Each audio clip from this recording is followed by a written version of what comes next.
All right. Folks, welcome to the PID special invited lecture. My name is Nadimul Haq. I am the Vice Chancellor of PIDE, and therefore I have the welcome task of honoring and welcoming our speaker. Professor James Robinson, as all of you, I don't think anybody here who doesn't know him. I don't think there's a single person. Professor, I ask most people where I give a lecture, have you read Why Nations Fail? And you should see the number of hands that rise up. I mean, almost everybody's read that book. And now I think the same thing will happen with The Narrow Corridor. Absolutely masterful books, which go through a wide range of history and give you deep lessons from all over the world. So absolutely great work. So it's wonderful to welcome Professor Robinson here.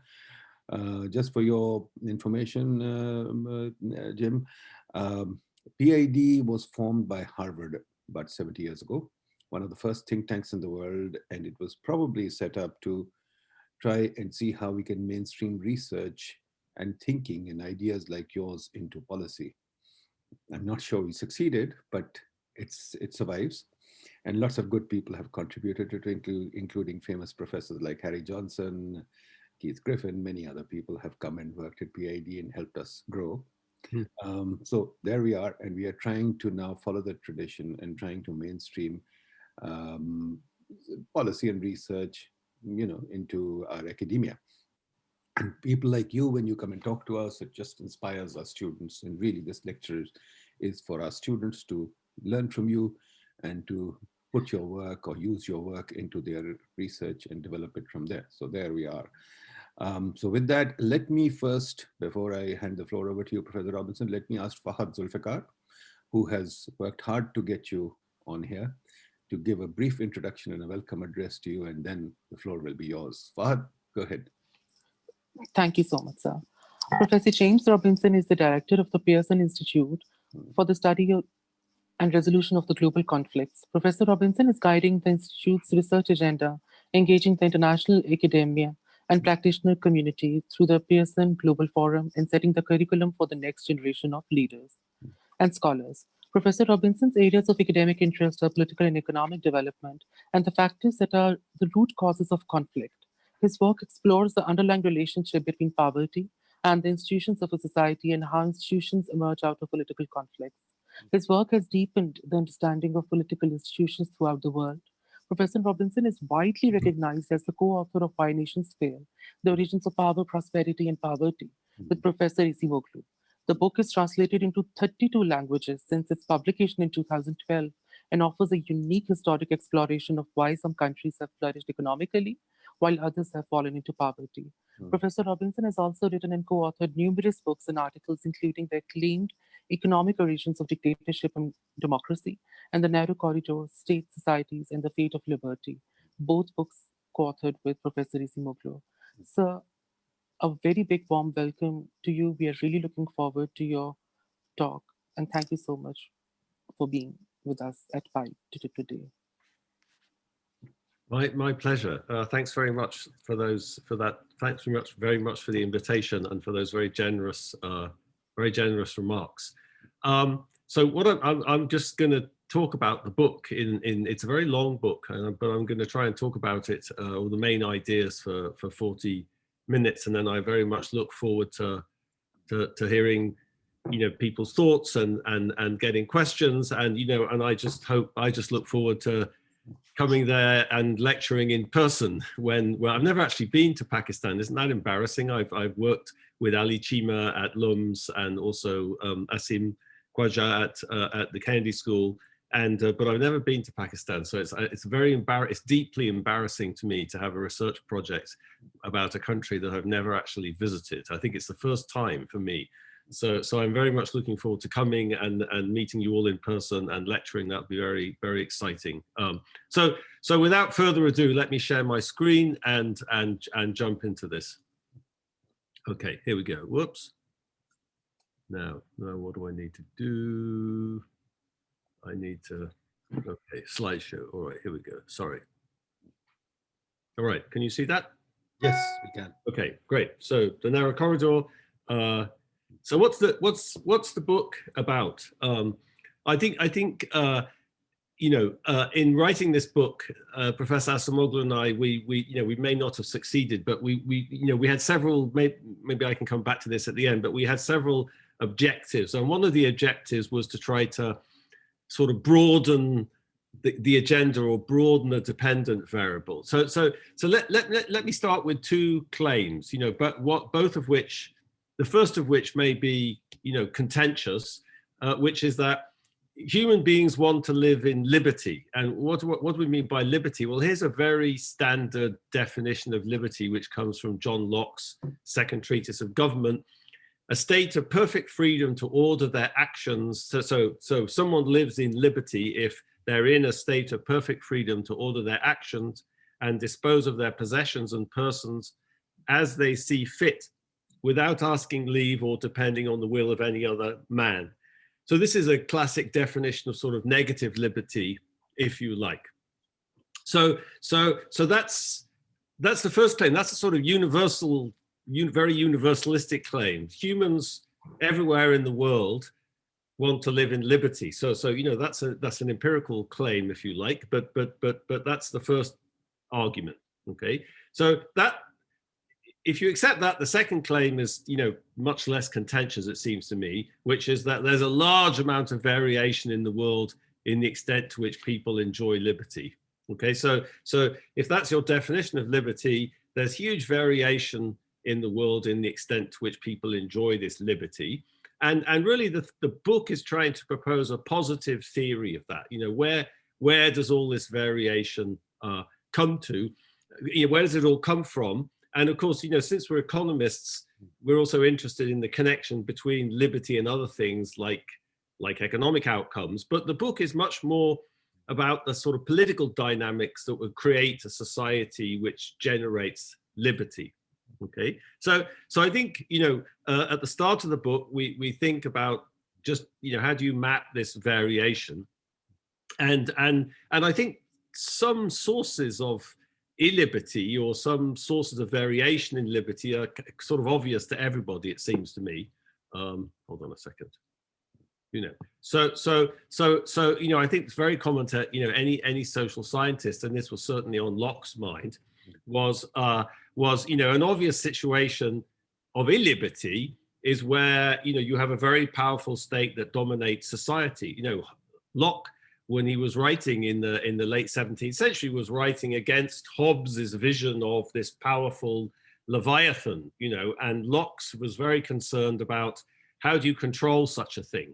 Okay, so oh gosh, sorry, I don't know what's happening here. All right, so here's I think is a if you buy into this notion of liberty and illiberty, in a kind of positive way, here's a society with much less liberty than most. This is if you've been in Tiananmen Square recently in Beijing, you will have seen all these cameras everywhere. The Chinese government are putting up millions and millions of these cameras all over the country.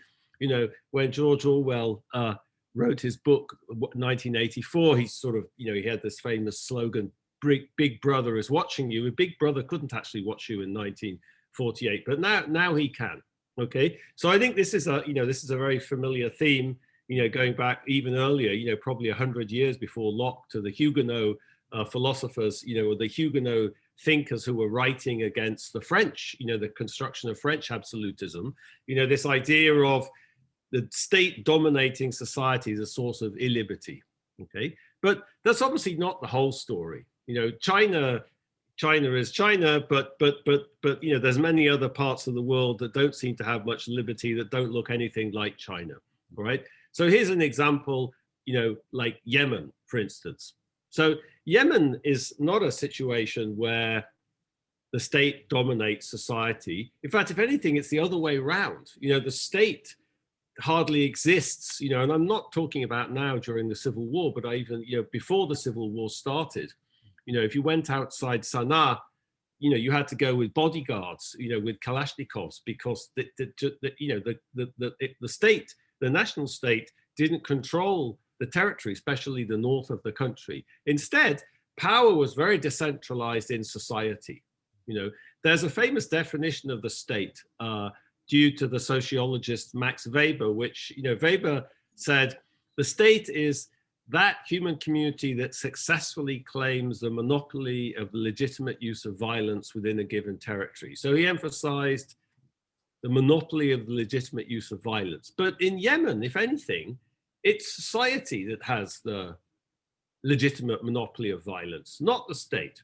You know, this is, you know, you see here some young men, boys and young men with their daggers. So when you sort of become of age in Yemen, you're presented with a dagger, and you know, and this is a very symbolic and, you know, thing, and you get different sorts of daggers as you get older. So the monopoly of, you know, violence, nobody really has a monopoly of violence, but power and authority in Yemen is much more decentralized in lineages and kinship groups than it is in the central state. Okay.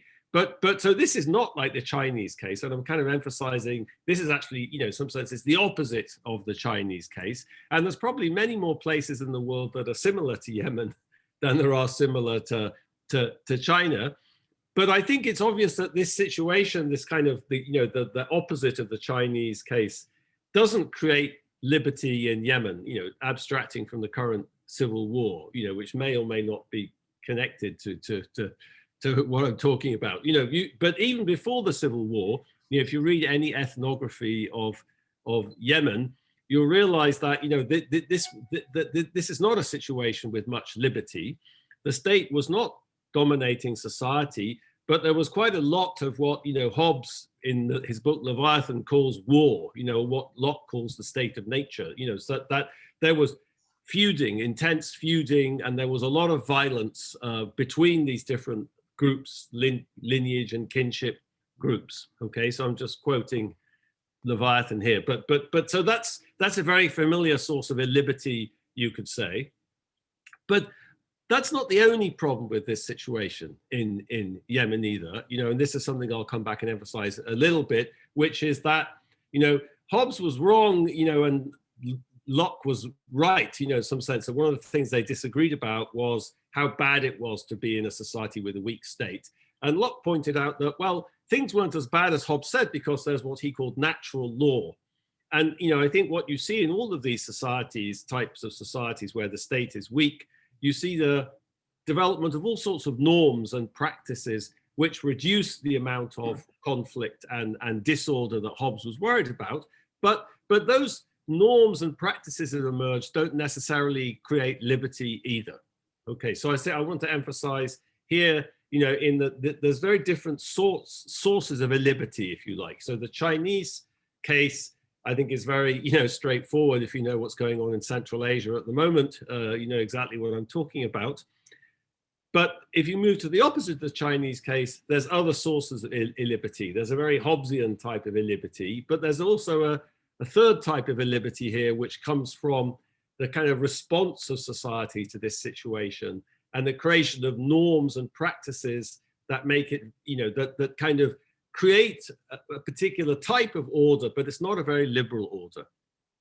Okay, so think, you know, so I'm trying to get across this image of there's the state and there's a society, and there's a kind of balance, you know, and I've given two examples, one where the state dominates society and one where, you know, you could say society dominates the state. And in neither case do you get liberty, okay? So, and the idea of the book, and in some sense, you know, the motivation behind the title, The Narrow Corridor to Liberty, is that it's somehow in the middle. You know, it's somehow in the middle when it's not the state dominates society or society dominates the state. There's a kind of balance, and that's where liberty emerges. Okay, and there's a narrow corridor where state and society are balanced, where liberty can emerge. So here's the diagram. You're all academics, so I can put the diagram. I never know whether diagrams are, you know, are kind of a good idea or not. But since we're all academics, that we're all comfortable with diagrams. So just think, you know, on the horizontal axis of what I'm going to call the power of society.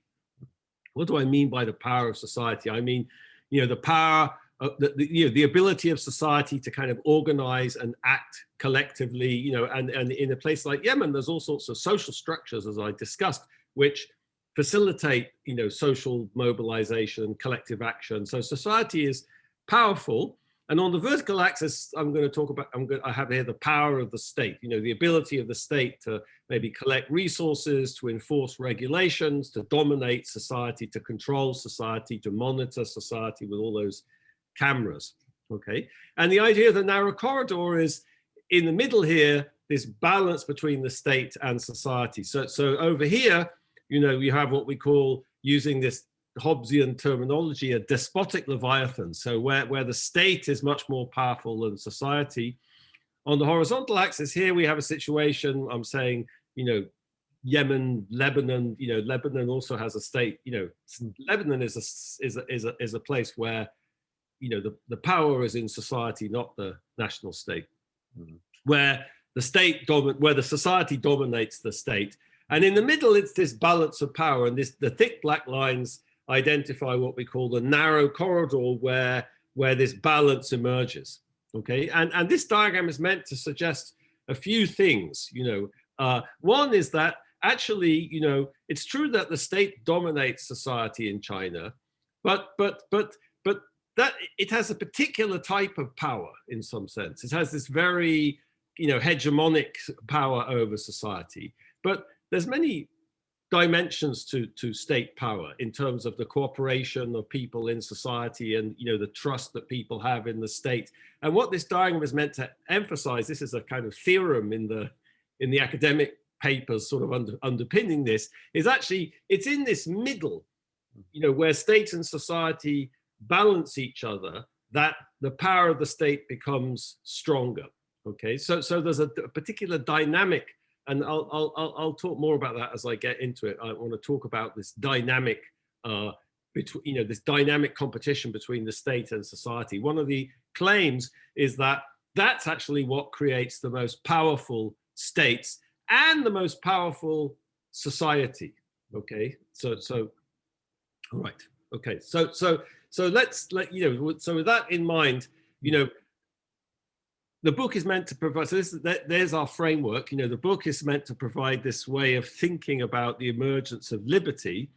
And it's also meant to help us think about why illiberty varies. In some sense, that's the thing that fascinates, Acemoglu and I the most, which is, why is it that, different parts of the world look so different and societies have evolved in such different ways. And I guess our sort of view of the world is that you can't be determined by, geography or climate. I never understood why economists get so obsessed with geography and things like that, because it seems to me that, my reading of human history is that it's human creativity and ingenuity that's the most kind of important factor. And that can lead to very different dynamics. So let me talk a little bit about applying the theory and kind of try to think about, for example, how come China looks like that? How come in China the state dominated society? And how come in, say, Western Europe, you have more of a balance between state and society? Like where did that come from exactly? Okay, so we spend a lot of time talking about things like that in the book, not about Pakistan, unfortunately.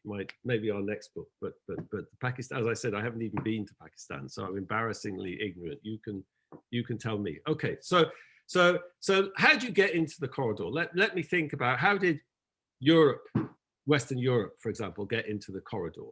Okay, and to tell you about that, I'm going to go all the way back to the history of the Roman Empire, to a book by Tacitus called Germania. So Tacitus was a Roman statesman and historian. He never actually went to Germany, but the Romans were very interested in Germany because they couldn't defeat the German tribes militarily. And so the Tacitus book Germania is almost a kind of ethnographic account of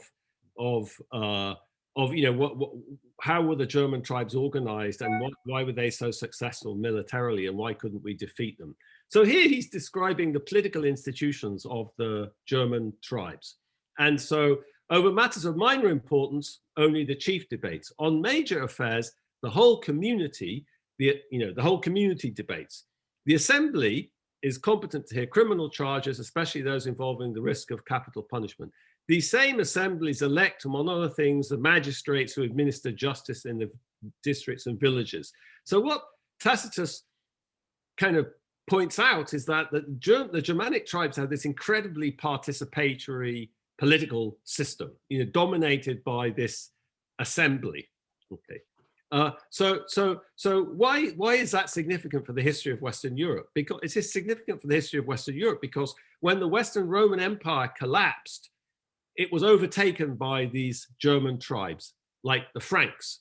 Okay, and one of the leaders of the Franks, Clovis, I guess I'd call him a political entrepreneur, took these traditional Germanic political institutions and he fused them with late Roman state institutions, legal institutions, administrative institutions, the church. On the left here, you can see Clovis being baptized. So Clovis, was a heathen, and he and all his army converted to Christianity and sort of co-opted the church hierarchy.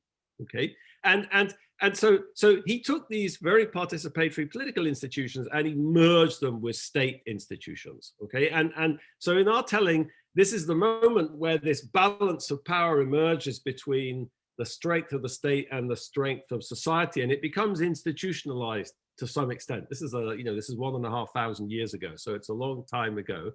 And here in 882, we have the first, so what did Clovis do? He founded the Merovingian dynasty, and the Merovingian became the Carolingian dynasty. And here's Hincmar, he was a bishop, describing a Carolingian assembly in 882. At the time, the custom was followed that no more than 2 general assemblies were to be held each year. Those of lower station were present in order to hear the decisions and to deliberate concerning them and confirm them not out of coercion, but out of their own understanding and agreement. So Hincmar, this is the first kind of eyewitness description we have of a Carolingian assembly. It's strikingly similar to Tacitus's description about 700 years earlier of a Germanic assembly. Okay, so and here's something that I find very interesting. So what did Clovis do when he created this state? He promulgated a legal code. Promulgated, he didn't write it. It's the Salic law. So here's the preface to an existing copy of the Salic law, which describes how it was written. Okay, there were 4 men chosen out of many amongst them. Their names were Wisogast, Arrogast, Saligast, and Widogast. It sounds like the Lord of the Rings or something. They came from beyond the Rhine. The Franks were a German tribe. They came from beyond the Rhine, coming together in 3 legal assemblies and discussing the origin and cases carefully. They made judgment on each case as follows. So if you read the Salic Code, this is not like some lawgiver, dictating what the law was going to be. This is an extremely bottom-up codification of social norms, practices. So Clovis might have promulgated the Salic Code, but he didn't write it. Okay, in fact, these assemblies wrote it. So if you remember the quote from Tacitus, Tacitus talks about these legal assemblies too. So it's an incredibly participatory construction of this legal system. Okay, so in the chapter on Europe, we sort of this is a it's a kind of historical juncture where these things come together, and that sets in motion a particular dynamic.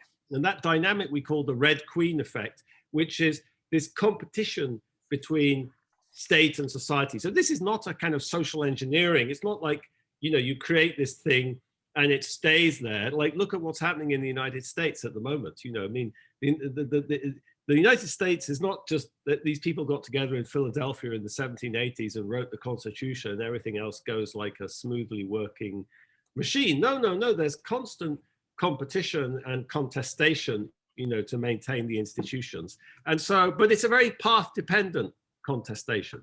So in the chapter on Europe, we tell this story of the history of this competition between state and society, and and the emergence of liberty in Western Europe. Okay, so here's I'm English, so here's the English version of this, which is the Magna Carta. So the Magna Carta, which was signed in 1215 by King John with his barons in Runnymede Meadow. Okay, so this is a typical British, going over the top here, the birthplace of modern democracy, which it certainly wasn't. But let me tell you something about, maybe some of you, if you've ever been in the suburbs of Western London, you've been to Runnymede Meadow by the River Thames. So this is where they negotiated the Magna Carta. So why there? Why did they do it there? Well, it turns out that Runnymede was a place where the Anglo-Saxon witan used to meet. So this is 1215. This is after the Normans had conquered England. King John, was French basically. But they did this at a place where the Anglo-Saxon witan had met. The Anglo-Saxon witan was the Saxon. The Saxons were a German tribe. The Saxon version of this Frankish assembly. Okay, so this is indicative of the continuity of this very participatory form of politics. Okay, and this but of course this is not, again, this is not a this is not a piece of social engineering. It's an equilibrium. This was a highly contested negotiation between King John and the barons. And what's interesting about the Magna Carta, if you've ever read it, is that it provides all sorts of rights and protection. It's not just about elites, it's also for villains, of ordinary serfs, ordinary people as well. So it's a very participatory document in many ways. So we try to tell this story from these deep roots of this evolution of this equilibrium, this contest between state and society, and how this balance reproduces itself over time. And let me just give you one little snapshot of that, which I like very much because it's been so well researched by social scientists, which is kind of modern state building in England. So the modern state emerges out of this contest between state and society. So one side of this was described by the great sociologist Charles Tilly in his book Popular Contention in Great Britain. And Tilly's looking at the emergence of what he calls kind of mass popular politics from the second half of the 18th century onwards. And sort of, here he says, a new variety of claim making had taken shape in Britain. Mass popular politics took hold on a national scale. So what he shows over this period is that, when there was a business cycle downfall or a depression, at the start of the period, people would, complain to the local squire, or they'd accuse the baker of charging too much money for bread, or they'd accuse the lord of the manor for paying too low wages, and they'd seek supporters and patronage to help them. By the end of the period, they weren't blaming the local squire or the baker. They were blaming the system in some sense. They were blaming Parliament. They were organizing en masse to kind of mobilize. So there's a dramatic shift from kind of local to much more national politics. And there's a shift in the way people organize, the way society organized. Why did it happen? The expansion of the state pushed popular struggles from local arenas and reliance on patronage towards autonomous claim making in national arenas. So this is an example of, in our language, of society becoming more powerful, more organized, and better able to exercise control over the state. And what's the evidence that the expansion of the state pushed popular struggles from local arenas? Well, here's a map I like from John Brewer's book, The Sinews of Power, which is his great study of the creation of the modern British fiscal state after the Glorious Revolution. For the first time, they created a real bureaucracy to raise taxes, raise excise taxes. And here's a map of the excise rounds of Supervisor Cowperthwaite. That's a good Saxon name. And here's all the excise collectors. This is Supervisor Cowperthwaite is going all around Yorkshire, checking who's producing what and how much bread are they producing and how much beer and how much butter, and and just this is the state in your face for the first time. This is the state kind of monitoring you, taxing you. This is exactly what Tilly was talking about. But this process of state formation created this reaction from society. So we like this as an example of this interplay between the state gets more powerful, society organizes to control it. Okay, so this is this is what we call the Red Queen effect. Okay, so this is, this is the dynamic, trying to give you a flavor of the dynamic in what, in this corridor. What about China? So, why didn't this dynamic get off the ground in China? Is that because they eat rice in China or use chopsticks, and in England they eat wheat and, no, okay. If you go back far enough into Chinese history, you see all sorts of things, here's a book from the Kunti, which is like a kind of famous Confucian tract. I don't know China. I don't know Chinese, but one of my Chinese students, he showed me. Oh, sorry. He showed me this, and it was just too good to miss. So if you look on the right, this is the Chinese. Let me tell you what this says, and it says, the king is the boat, the common people are the water.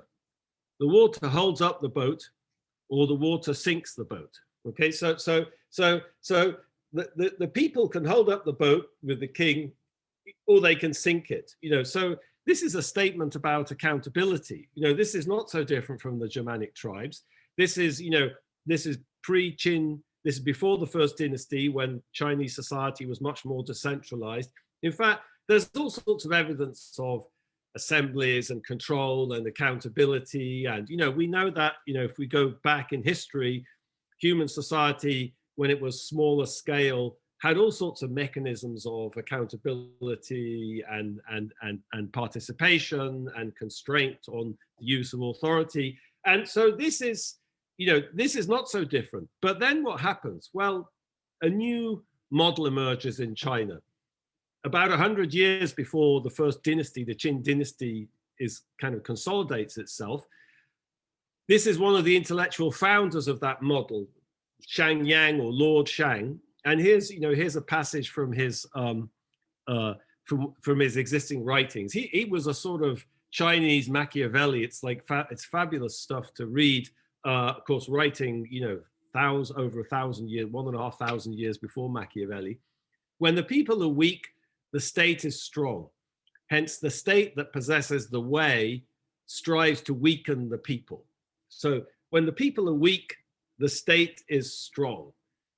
The state that possesses the way strives to weaken the people. Okay, so the way, that's a complicated concept. Tao, it's virtue, but here, here is the state should weaken the people. So this is, he didn't just provide kind of intellectual foundations for the Qin state. He provided all sorts of practical designs for the institutions, of kind of militarized peasants and peasant farmers. He was very antagonistic to commerce and this model, this is China today, isn't it? When the people are weak, the state is strong. Hence the state that possesses the way, President Xi loves to quote Confucius, nowadays, strives to weaken the people. And that's just what the Chinese state does, and the most recent version of that is the social credit system. So now in China, where everyone is going to have this social, anything you do in the shop or, whatever it is that leaves a trail, you get a social credit score. And if you're a good citizen, you'll be rewarded. And if you're a bad citizen, you'll be punished. You won't be able to buy a plane ticket or a railway ticket or go to a football match or so this is Lord Shang. This is, there we are. Okay. This is what we call a despotic leviathan. Okay. So and you can see, so this is a situation where, think of this balance of power between state and society I was describing in these kind of vignettes about the European history. This is where it kind of topples over. In the Chinese case, what I'm saying is that, if you go back into, before the first dynasty, before the Qin dynasty, you see all sorts of things that are not so different from what happened in Western Europe, but it just toppled over into this situation where the state got this enormous dominance over society, and a kind of intellectual project emerged to kind of consolidate that and legitimize that.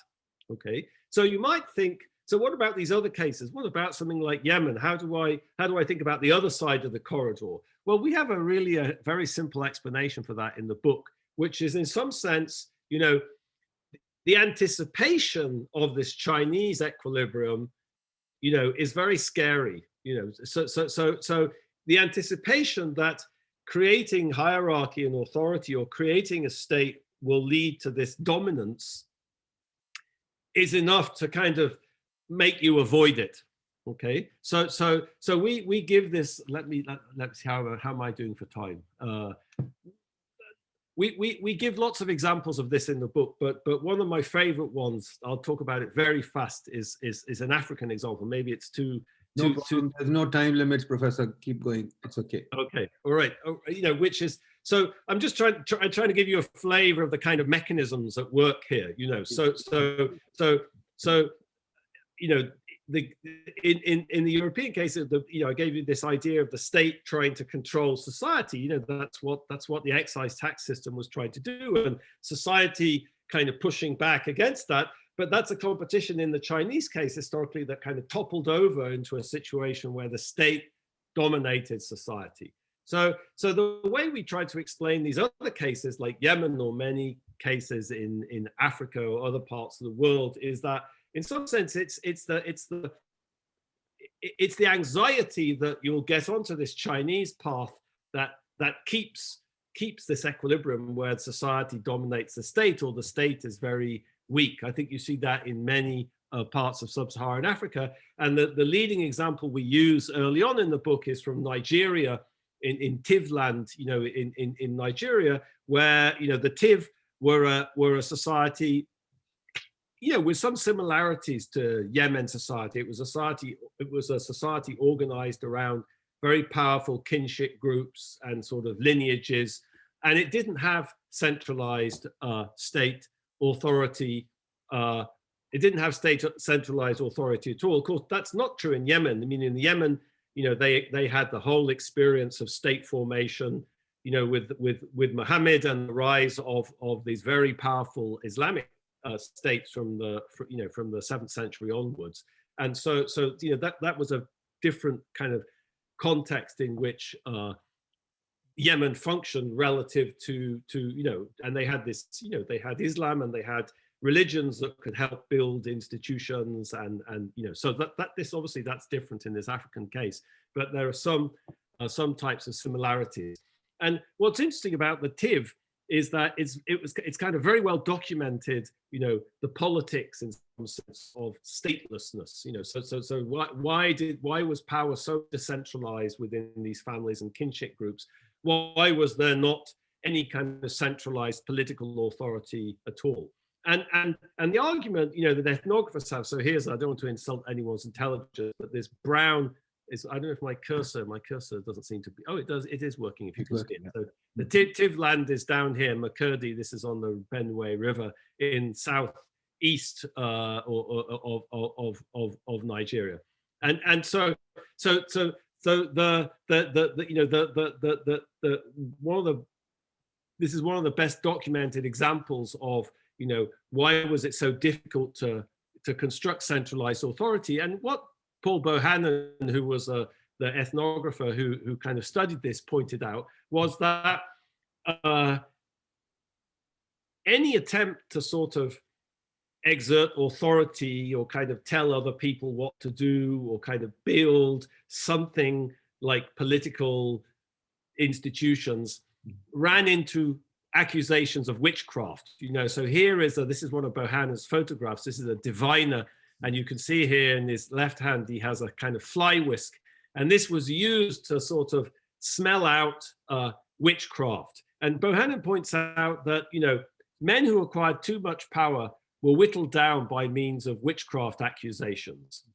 Nyambua, so this was just a particular kind of instance of kind of supernatural power, was one of a regular series of movements to which Tiv political action with its distrust of power gives rise to, so that the greater political institutions, one based on the lineage system and the principle of egalitarianism, can be preserved. So here's the argument here, you know, which is we kind of try to make general in the book, is that it's, you know, these societies like in Yemen or many of these African societies tend to be, you know, very egalitarian. Power is distributed widely, you know, within families and lineages. That's a very egalitarian. And there's this immense distrust of power because people can't see how do you create hierarchy and create authority and create a state and control it. You know, if you think about this Chinese equilibrium as being the counterfactual, that's the sort of main mechanism we emphasize here. Okay, so you know, here's my diagram again. Okay, so that's just trying to give you a little flavor of how we think about some of these historical cases, and also how we think about you know, some of the mechanisms at work here. You know, of course, it's, you know, we're trying to compress a huge amount of variation in history into a simple framework and push it as far as we can. And, you know, that's very much the agenda we had in Why Nations Fail. You know, but of course, there's even more mechanisms than that. And you know, if I was going to think about other parts of the world, you know, there's not, you know, this idea that somehow the state dominates society like China, or society dominates the state, like, you know, in parts of Nigeria or Yemen, you know, or there's this balance, you know, which creates, you know, much more liberty and much stronger societies and states. You know, you could, if you think about the world, then that's obviously missing lots of, that's missing lots of things. And so we introduce one other kind of category, which we call a paper leviathan. And actually, you know, I mentioned that here because, as I said, I don't know anything about Pakistan, but we try to use this concept to think about Indian history. And you know, what do I mean by more mechanisms? Well, you know, the image I gave of this competition between the state and society is, you know, the state wants to dominate society and society wants to avoid being dominated. So it organizes and it fights back, and that creates this competition, what I call the Red Queen effect. But you know, what I've seen, you know, kind of in my own research, I work a lot in Colombia in South America. My wife is Colombian. I've taught in Colombia every summer for 25 years. Is that what I see in Colombia is, you know, it's not true that there's some sort of Shang-Yang type kind of will to power here, you know. In fact, the Colombian state is very anxious about building capacity because it worries about the reaction from society. It worries about people mobilizing. You know, think about that discussion I gave of Tilley's book, where the state expands and society mobilizes and reacts. Okay, so we call that in the book the mobilization effect. And our argument is, you know, in a place like Colombia, it's exactly the anticipation of that mobilization effect, which stops the state wanting to exert power. Okay, and it's also true that, you know, state weakness can be a good thing. State weakness can be a good thing for elites. It can be exploited as a source of political power, of clientelism, and also a source of wealth. So the last kind of set of concepts we use in the book, you know, which we think sort of expands the explanatory power, is to say, you know, so far my discussion has been, you know, state elites want to be powerful, you know, and if they can, they want to dominate society like in China. So society anticipates that, and they may just stop the whole thing in its tracks, like in Yemen or Nigeria, or this balance can emerge. But what I'm suggesting here is that actually state elites may not really want to push this thing. They may not want to, you know, they may not, because of this mobilization effect, because they're worried about society may mobilize and they won't be able to control it, or they'll have to make lots of concessions to it. And it's also true, you know, state weakness can be exploited as a power, you know, can be exploited for patronage, and it can be exploited as a source of wealth. You know, it can be exploited. Who is it, you know, in Colombia, who's able to take advantage of, you know, the incapacity of the state to loot assets, for example? Elites are. Okay, so these mechanisms, you know, create what we call a paper leviathan. Okay, and that's, you know, where are paper leviathans? Well, it's interesting, because paper leviathan in some sense is like a low-level equilibrium trap. It's like the state is weak and society is weak. The state doesn't get stronger because it doesn't want society to become stronger, and because it turns out state weakness can be exploited. That's point 2 here. So you can sort of think of, this is a different sort of constellation. It's like a low-level equilibrium trap. You're not really in the corridor because this competition hasn't got going yet. It hasn't got moving, but you're not veering off to one side or the other. Okay, so that's how we try to talk about the Indian case. It seems to us is a kind of a case where we try to define. India is sort of fascinating, because when you go back in the history of India, you actually see there's a very deep history of participatory politics, for example, in India. Going all the way back to the time of the Buddha in the north of India, you see lots of evidence of assemblies and participation. This notion of the panchayat is very ancient.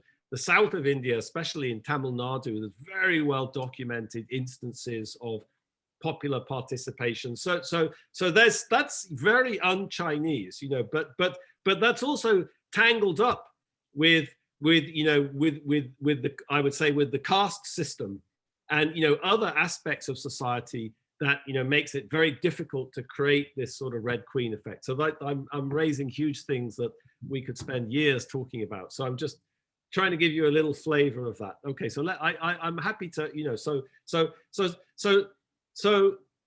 what's the testable implications of this theory?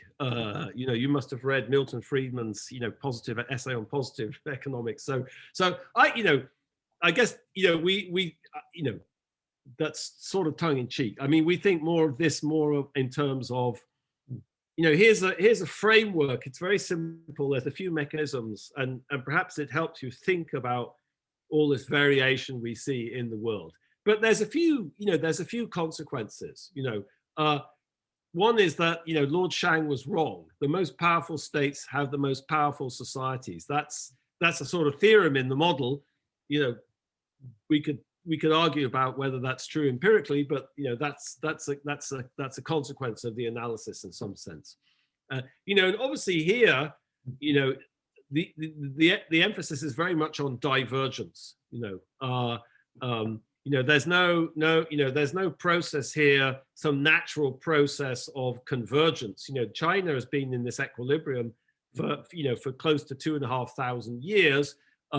The idea that somehow a bit of 20 or 30 years of economic growth will turn China into a liberal democracy has always seemed to me to be the most insane kind of idea. So I think thinking about how historically grounded these equilibria are sort of shows you that there's no natural process. Actually, that the history is about divergence, it seems to me, rather than convergence. And getting this shackled leviathan is not about it's not about constitutional checks and balances. Look at what's happened in the United States in the last few years. The fact that democracy has survived in the United States has nothing whatsoever to do with the constitutional checks and balances that Madison and all these people went on about. It's about people in society, ordinary people in Michigan, kind of believing in the norms and being socialized into obeying the rules, and it's like simple small things, little people who've kind of held the thing together, it seems to me, while the elites have been just playing with fire, and they still are playing with fire, and the kind of Madisonian system of institutions has not kept it on the road. It's ordinary people that have kept it on the road, and it's the anticipation of people working to defend the institutions that has kept it on the road. So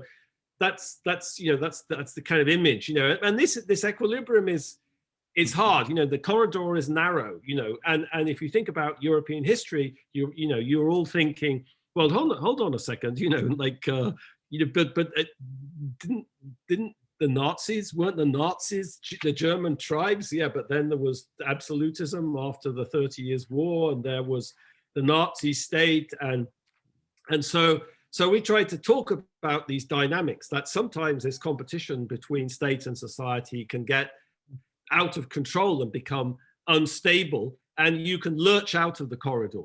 Okay, I think, you know, why do we, in that case, why do we emphasize this deep history? Well, because I think that that does create some kind of common knowledge, or it creates some common understanding of how things work in society. You know, I think one of the fascinating, you know, if you think about the German history, about, you know, the crash when the absolutist state sort of crashes during the Napoleonic War, all the institutions that had been kind of sort of sidelined, you know, in the building of the absolutist state bounced back, just like they do at the end of the First World War, and just like they did, you know, after the collapse of the Nazi state. You know, Germans sort of, this is how we do, you know, this is how we do things. We have these practices and principles, and they bounce back. And so I think, you know, for someone like me who sort of tries to study this long run history, that's what I find interesting. But obviously the short run dynamics can be incredibly consequential in terms of human welfare. So you know, again,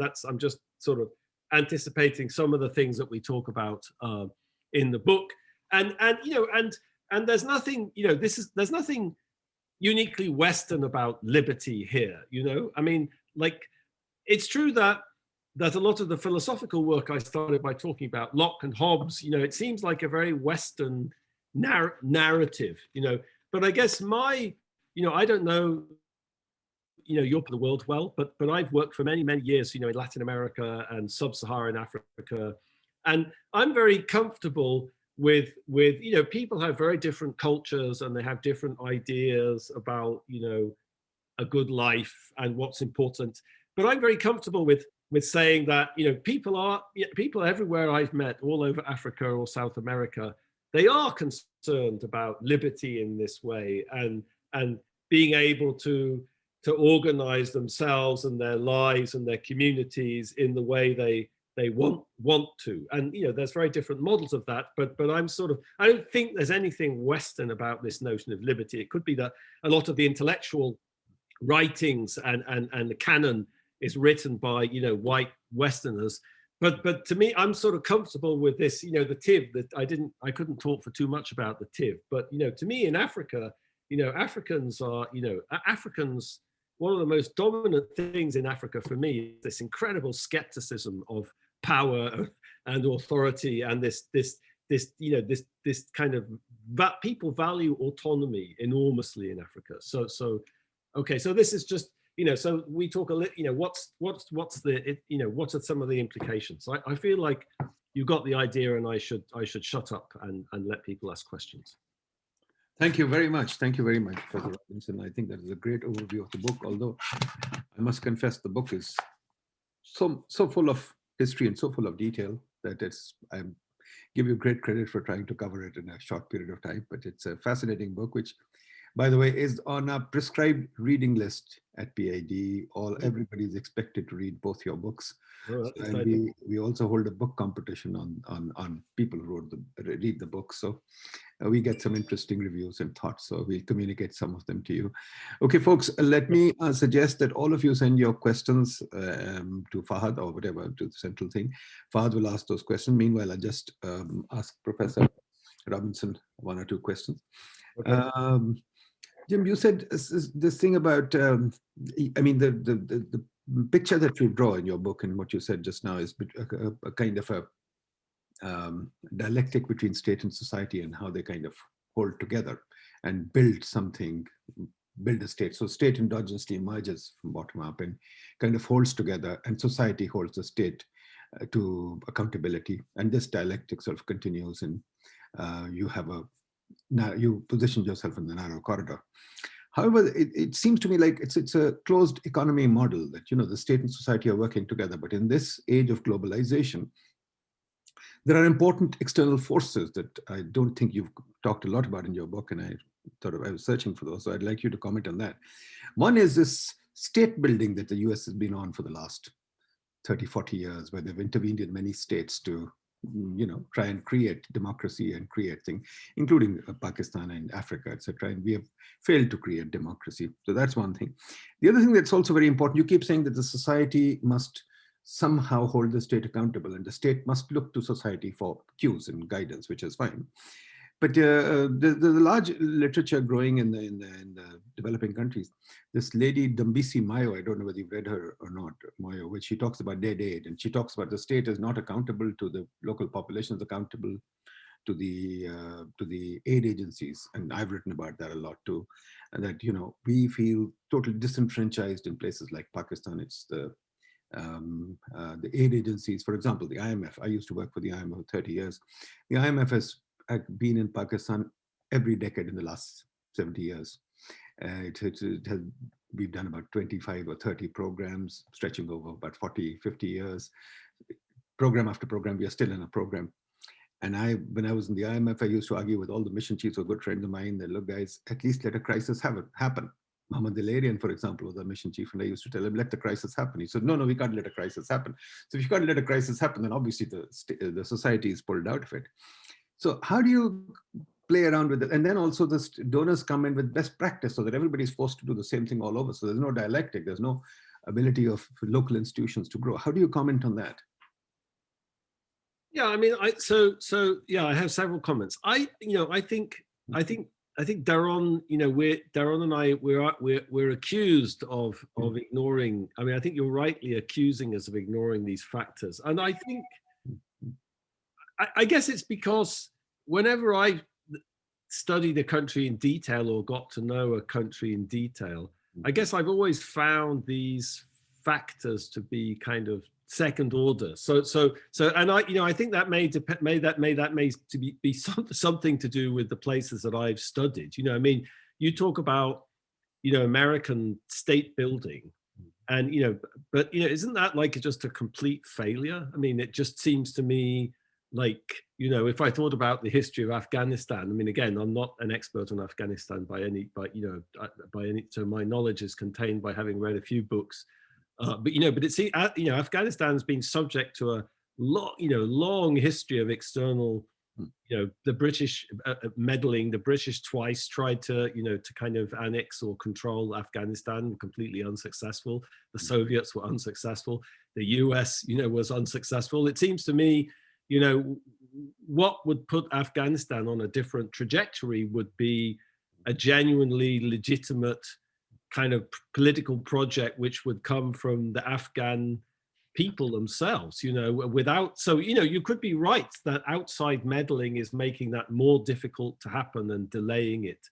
That could well be true, and if I thought about, I think like the way we talk about this in Why Nations Fail particularly is that there's moments where external influence has huge impact, like in colonialism, for example, so colonialism, sets off South America and North America on different tracks, but it's a kind of that one moment. And then after that moment has come, then the internal dynamics loom very large. But I agree with you that we tend to focus a lot on these internal dynamics. If I thought about Africa, Africa, for instance, I've worked a lot in, I twice, made the mistake of like doing things for the World Bank, once in Sierra Leone and once in Zimbabwe, and both of those experiences of sort of trying to understand in detail the politics, and I was overwhelmed at the kind of irrelevance of the World Bank. It could be that the IMF has much more power, because you're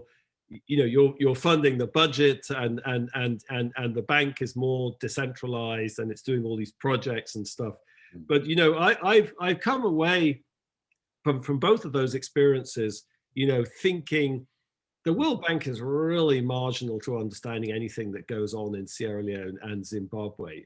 And so I have read Dambisa Moyo's book, and I read it when it came out, but I thought she was enormously overemphasizing the power of these these external institutions. But of course it differs a lot. Pakistan is in a very different global, geo-global position than that, like who really cares about Sierra Leone at the end of the day? Like the State Department doesn't care about Sierra Leone. Nobody really cares about Sierra Leone. But I guess Pakistan is something completely different. And it could just be that I've never worked in a country where these forces are more powerful. So I certainly see the mechanisms. I think I certainly see the mechanisms. I guess, as I say, it's just the places where I've worked, for many years. It's always seen these kind of internal dynamics that have been the kind of more significant thing. And that's, like if you look at like a lot of the sort of more specific research projects that we've worked on, they've always been looking at these kind of internal dynamics or internal politics or institutions. But I do think that I agree that, we're guilty for not conceptualizing that well enough. And we've talked about it many times actually, but we've never really delivered on it, I have to say. Yeah. Thank you. The other question that I have is your example of the TIV and how the accusation of witchcraft could destabilize the elite. I mean, we've got here an equivalent of that here in Pakistan, and I think all over the world virtually, especially in the developing world, which is corruption. So now what happens is that every time there's a leadership quarrel among the elite, they accuse each other of corruption. We are going through that right now. And the accusation of corruption is bandied about. Each party comes in and tells the other party they're corrupt. But there's another arbiter in the middle that you also have to consider in your framework, which is an organized army. We've got a very large organized army. Perhaps I should say we've got a large organized colonial state. This goes back to your log settler mortality type thing. Yeah. We've got a very large organized colonial state. And one famous Pakistani sociologist long time ago in the 1950s wrote a famous paper called, remind me, what's the name of the paper? Alvi's paper?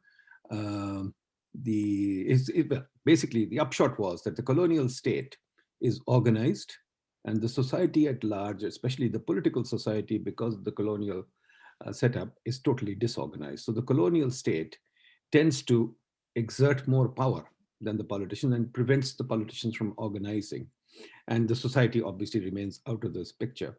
And that's what we are seeing even today, that the army and the politicians even right now are talking about what they call a grand national dialogue to try and see how they can move forward. Because every 5-10 years, you hear every decade or so, Pakistan goes into a coup, and there's a struggle between the army and lots of books have been written about that. So how would you fit that into your analysis? Yeah, that's interesting. I mean, I love the analogy between corruption and witchcraft.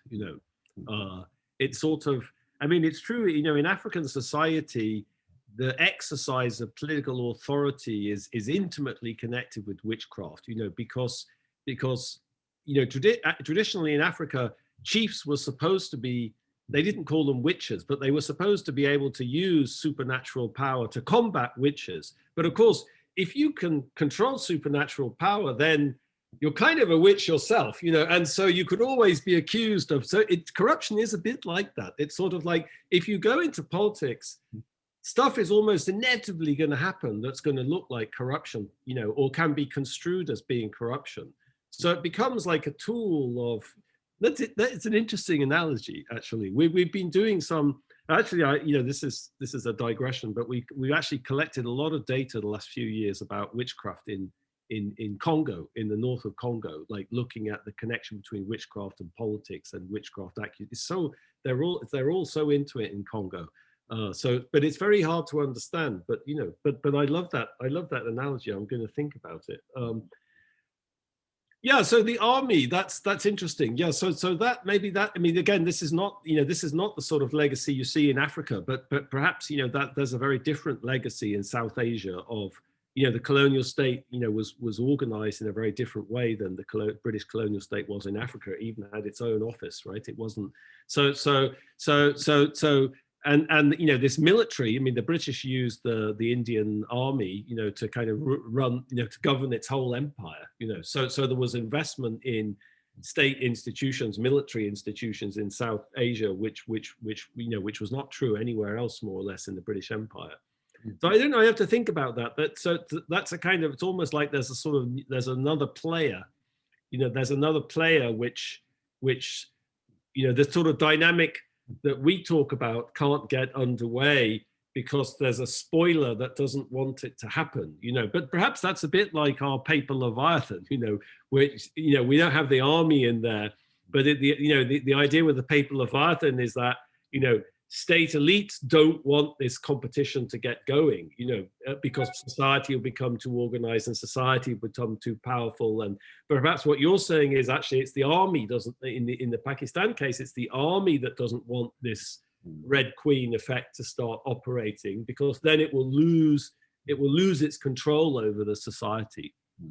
So that's interesting. Yeah, I'd love to know more about that. And if you send me the citation to that paper, I should start doing my homework before I come. Sure. Well, let's see. Fahad, do you have any organizer questions now? Yes, sir. There are a number of questions. A lot of questions have poured in on our few, because we can't waste Jim's time. So whittle down to the few important ones. Go ahead. Sure, sir. So the first question is primarily about the intersection of state, society, and institutions, and it's been asked by Rafiullah, who's a researcher at PIDE. And he asks that, why do extractive institutions in some hybrid regimes seem to persist? Have elites been able to successfully dupe the excluded majority, or do the excluded still maintain rational calculus and the power dynamic can tilt any given time?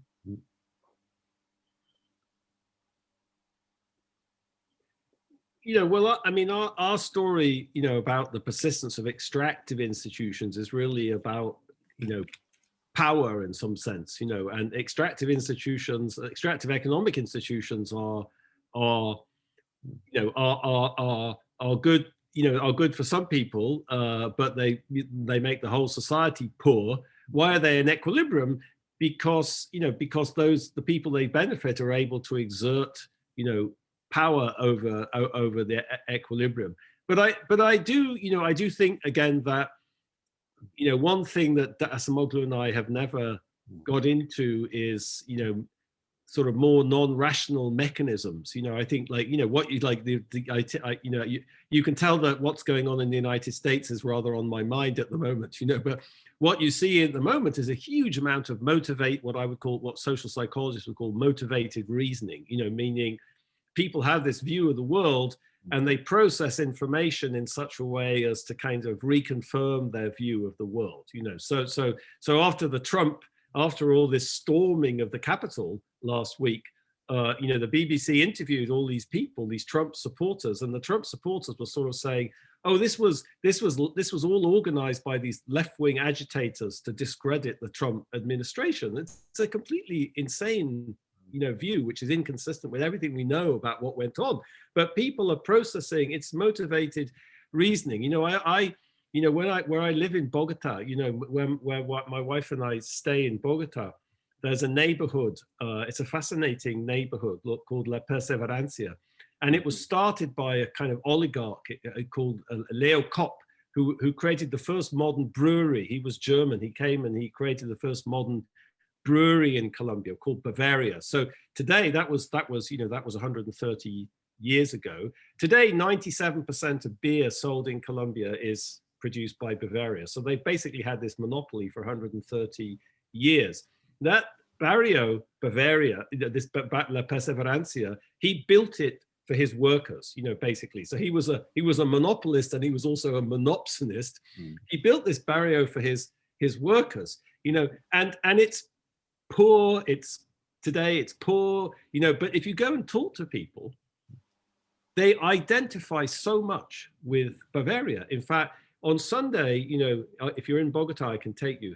If you go to the main cemetery where he's buried, people go to the grave of Leo Kopp and they ask for miracles, like the guy who basically created this monopoly, which has been extracting rents from Colombians for 130 years. People go and they, with their rosaries, and they ask for miracles, so what is that? So there's a sort of ideological project which has helped cement these extractive institutions. And so that's very much in evidence in the United States at the moment. Again, that's completely outside the scope of our theory.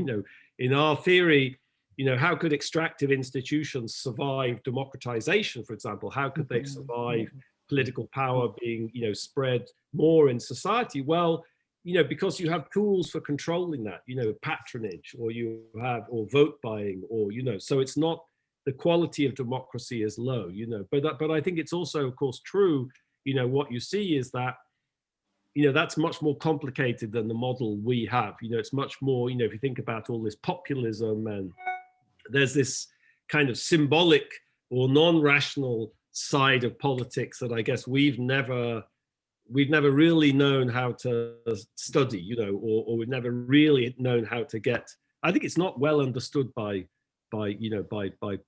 social scientists, unfortunately, you know, and that's because maybe we have too simple a model of human behavior and human motivation, and so sorry, that was a long and not very good answer to a good question. Another question is asked by Dr. Mahmood Khalid from PIDE. He asked that, can you please elaborate more on shackled leviathans? Is it historically determined or by design, or will it be a result of certain conditions prevailing in a specific context of time and space?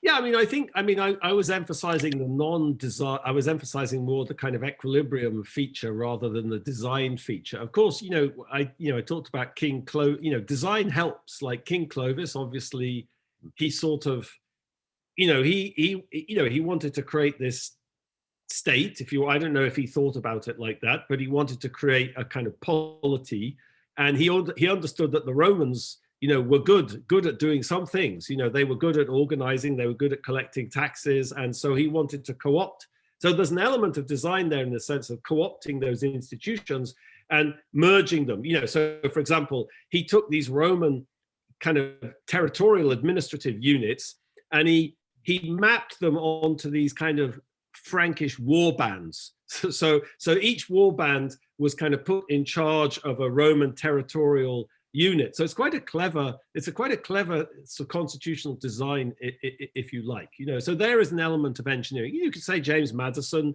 you know, Hamilton, these people in Philadelphia were doing something similar, you know, you know, I mean, most, you know, so I think that element of design, you know, is important, obviously. I mean, you know, but I think, you know, it's very hard to kind of reconfigure equilibria like that. You know, the US, when they wrote the Constitution, you know, I think that, again, that's something that's very hard to understand. Like, when can you really change an equilibrium by doing something like that by design? Or, you know, when does the equilibrium kind of overwhelm attempts to change it? You know, obviously the US was functioning in a particular kind of context when the Constitution was written. I think it's believable that the Constitution played some causal role, you know, in promoting inclusive political and economic institutions, but it also had to adapt itself to slavery and the marginalization of women, the disenfranchisement of women. You know, in fact, women were more disenfranchised after the Constitution than before, because many women had political rights, for example, under the Articles of Confederation at the state level, which they then lost. So I think there's an interplay. I mean, I guess that we're trying to downplay this design element because we sort of feel that this equilibrium, you know, that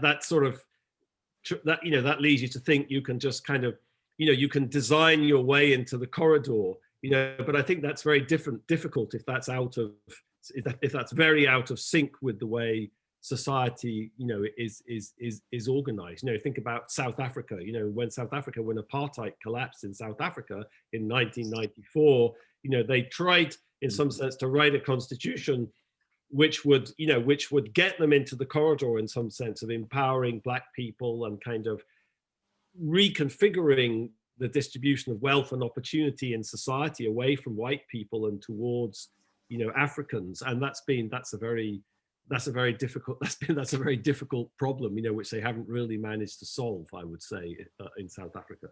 You know, we don't have good theory in social science about the circumstances under which, there's some work on this about when can you change an underlying equilibrium and how can you change it, and, you know, we've done theoretical work on that. A lot of our work in some sense on democratization was about that, was trying to like look at models where there was an interaction between what we call kind of de facto power and de jure power. And de jure power was, you know, writing writing the rules and designing political institutions, but underneath that, there's a kind of real politic of, people have guns and they can solve the collective action problem, and somehow you have to find a balance between those things. But I won't pretend. So we spend a lot of time thinking about that theoretically, but the problems are hard. And here I'm just kind of emphasizing less this design aspect and much more this equilibrium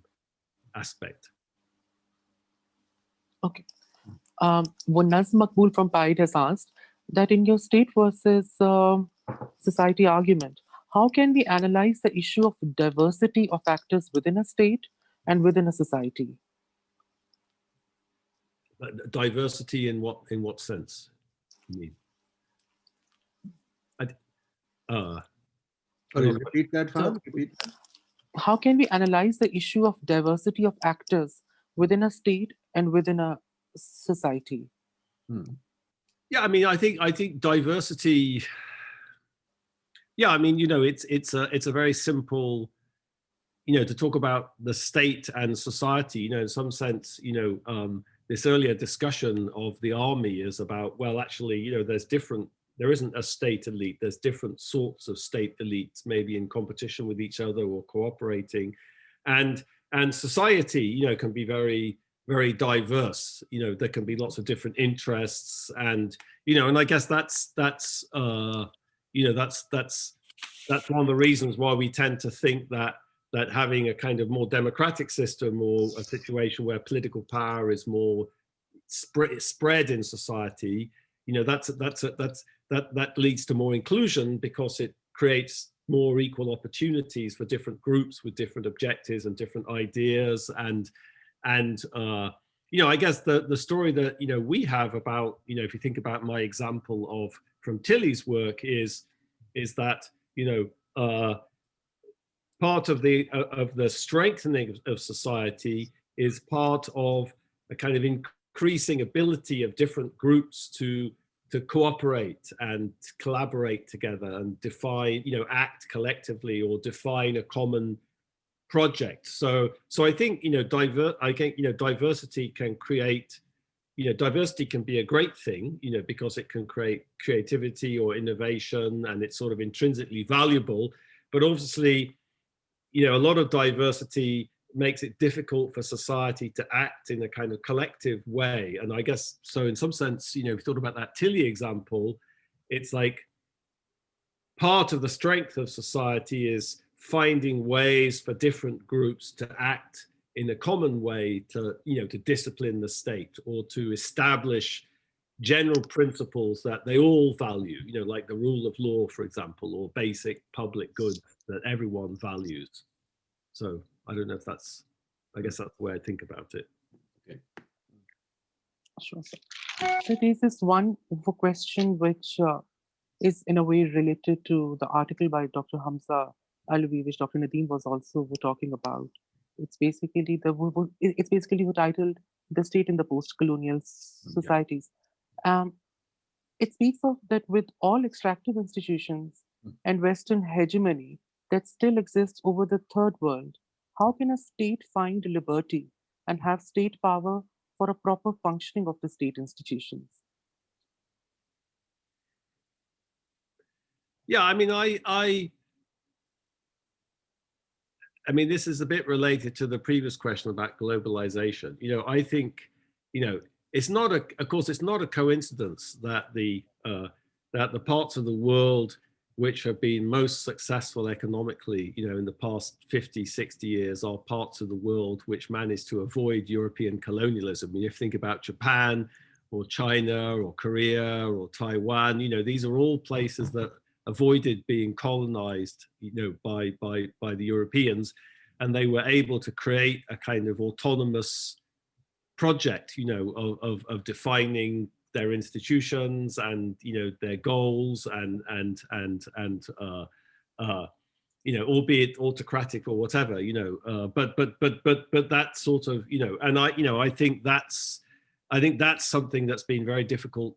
It's been very difficult to develop that project in many of these post-colonial states. I think that's right. I mean, I don't know so much about South Asia, but, you know, where I work in Africa, you know, it's very difficult to develop a kind of social contract in a place like Nigeria, you know, which is just so diverse in terms of, you know, peoples and you know, the historical institutions, historical political institutions are completely different in different parts of Nigeria, the West or the East or the North, you know. And so how do you take that and how do you build some national state? You know, I think that's you know, so that's been very difficult. And you know, we were, you know, maybe I also in our work we tend to underestimate the extent to which post-colonial meddling, you know, I'm always just struck by the level of ignorance, you know, mostly though of you know, in Britain or the United States of what goes on in the world, you know, like the you know, the level of ignorance which went along with these American projects in Afghanistan and Iraq, for example, is just kind of mind-boggling. And, you know, this is my typical experience in Africa as well, is that, you know, people just don't understand what goes on in Africa. They don't understand people's concerns. They don't understand, you know, so to what extent that, I'm sure that makes it more difficult, you know, to kind of solve these problems today and create legitimate institutions. How important is that meddling today relative to the sort of, you know, the legacy of colonialism? I don't know the answer. I don't know the answer to that. You know, I think there's, you know, colonialism and the whole kind of European colonial project left many insidious legacies, you know, in you know, intellectual ones included. You know, I mean, a lot of social theory is kind of just highly calibrated to the Western experience, you know, and then sort of projected into the rest of the world. And I have to say, you know, this is always something I feel, you know, kind of, this is why I was a bit defensive when I talk about liberty. I feel I have to, you know, I'm always anxious. Is that some kind of Western thing, you know, or is that something that, you know, is it too specific to kind of the Western historical experience to kind of talk about more generally? And, you know, that's why I said a few things about that. But, you know, I'm always very concerned about a lot of social theory, and maybe that makes it very difficult for post-colonial states to flourish, you know, because they're continually having to deal with ideas and models of what they should be doing, which were kind of developed somewhere else and sort of lumped down, you know, in Pakistan or in Nigeria or wherever, you know, kind of best practices, you know, which aren't best practices developed in Pakistan. They're best practices developed in, you know, in Idaho or something. And, you know, but Pakistan isn't Idaho. The society's different. You know, I think that's I tell my students, this is, you know, this is where social science will go in the next 50 years, trying to conceptualize these things better. You know, there's hegemonic intellectual projects, not just hegemonic colonial political projects. Okay. So the last question would be from Professor Alia.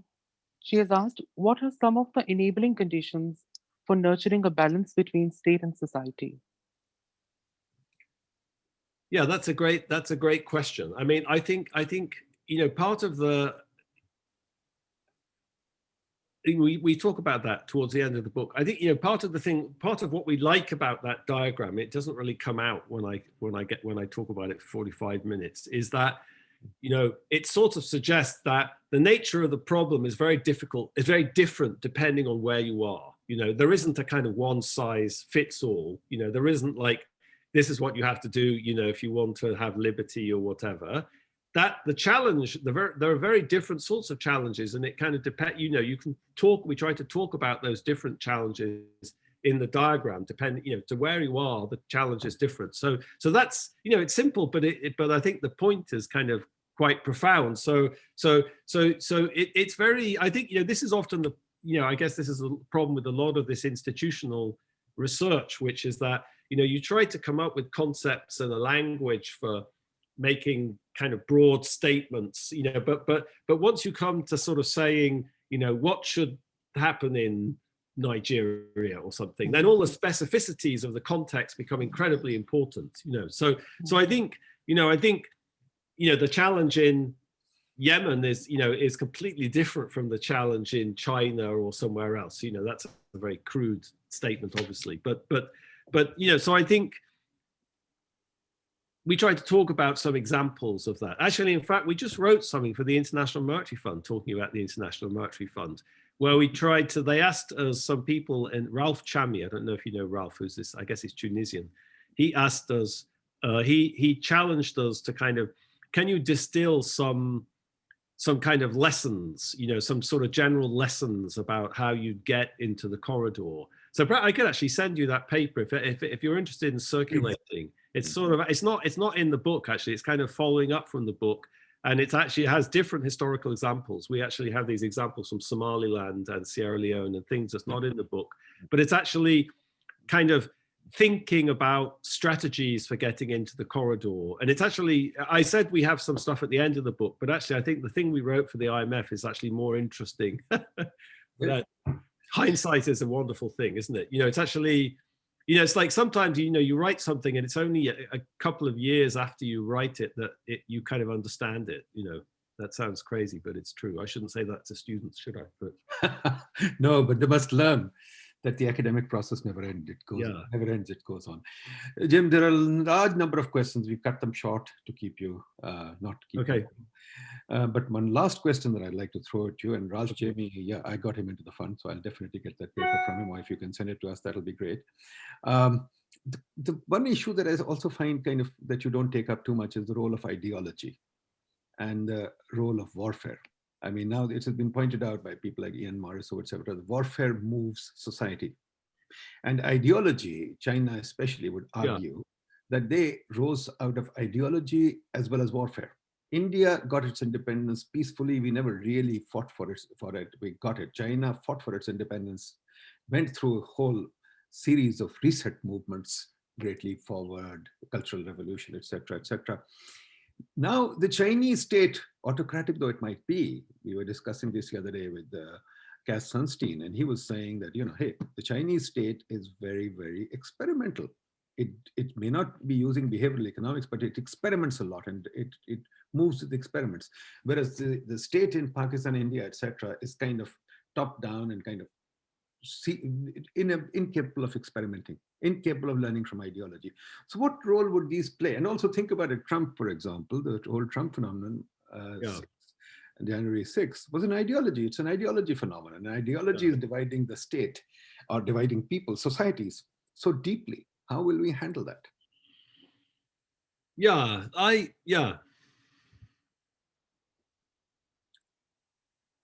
I mean, I think that's right. I mean, I think we're thinking a lot about we're thinking a lot about that. I mean, when I talk about Lord Shang, you know, what was that other than a sort of intellectual revolution in some sense? You know, it was a kind of, of course, it was followed by the military conquest of all the other warring states by the Qin state. But it was inspired by an intellectual revolution, you know, and a kind of vision of this is how you should organize society, you know, and I think, you know, I think that's one thing that's very striking. You know, I mean, I've actually been spending a lot of time the last few years trying to understand Chinese philosophy and Confucianism, and it's just staggering. I gave all these lectures in Taiwan a few years ago, and it just kind of blew me away how knowledgeable about and how powerful those ideas are in people's lives, you know. And I've never done research in China, but I've just been, you know, and if you study that, you see it's extremely different from Western systems of thought, you know, the kind of notion of like social order and how society is structured, and so I think those things, and I've thought about this. I know most about this in an African context, and you know, again, that's like strikingly different from Western thought. And you know, of course, then in South Asia, you have again something completely different. So I think we're thinking a lot about this, about, you know, some sense like what is it, you know, what constitutes a sort of legitimate organization of society or legitimate structure of institutions, you know, that is an ideological thing, isn't it? You know, it's about, you know, what humans believe and what we can agree to, and I think, you know, I don't think there's one way of doing that. I think, you know, there's very different systems of thought, and there's different ways of conceiving of you know, you know, what human flourishing is, and you know, I guess we're sort of making the claim here, you know, that's again why I was sort of why I'm a little bit defensive in talking about liberty, because you could sort of say, well, the notion that humans value liberty as an ideological construction, you know, is it, or is there some sort of general kind of universals about humans? I think that's you know, that's an interesting intellectual discussion. So I think we're guilty of ignoring that too, but we're trying to rectify. It's very hard to have a, you know, have a theory of that. It's very hard to have a kind of mathematical theory about it. I guess we're trying to think about it. You know, we're very comfortable as economists thinking about innovation, about technological innovation, you know, coming up with new ideas which improve productivity or new goods and services. And so I guess we're trying to think about it like that, but I don't pretend we have a good model of it. But so I think, good, yeah, point taken. I mean, I think warfare, there's quite a lot of discussion of warfare in the book, but not about this question of, did war create states? That's a slightly different thing that you're talking about. Like, what's the, again, I've never really believed these ideas about warfare building institutions and, you know, the necessity of warfare, and what the consequences are. But we should think more about that. I mean, you know, yeah, I was just trying to think about Ian's book. What, you know, I mean, Ian's book has this, you know, this view that it's not quite clear what the mechanisms are, but this view, why the West, you know, the West is ahead for now. Why the West is ahead for now? I think that book. I mean, he has many books. I guess he also has this book about. He has a book on war too. War, what is it good for? Yeah, I don't believe that. Actually, I don't believe this idea that kind of war is a big driver of human progress, honestly. Yeah.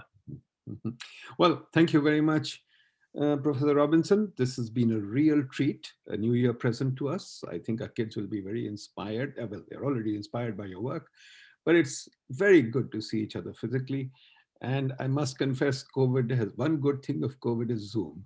We have all discovered Zoom, and we've discovered how distance has now shrunk. We used to always talk about inviting you people to Pakistan, and we'd always call people and they'd always say, we are too busy. But now, thank God, thanks to Zoom, we've got you. But hopefully one day, when things are better, we'll get you to come to Pakistan as well and talk to us, because it's always inspiring to listen to you.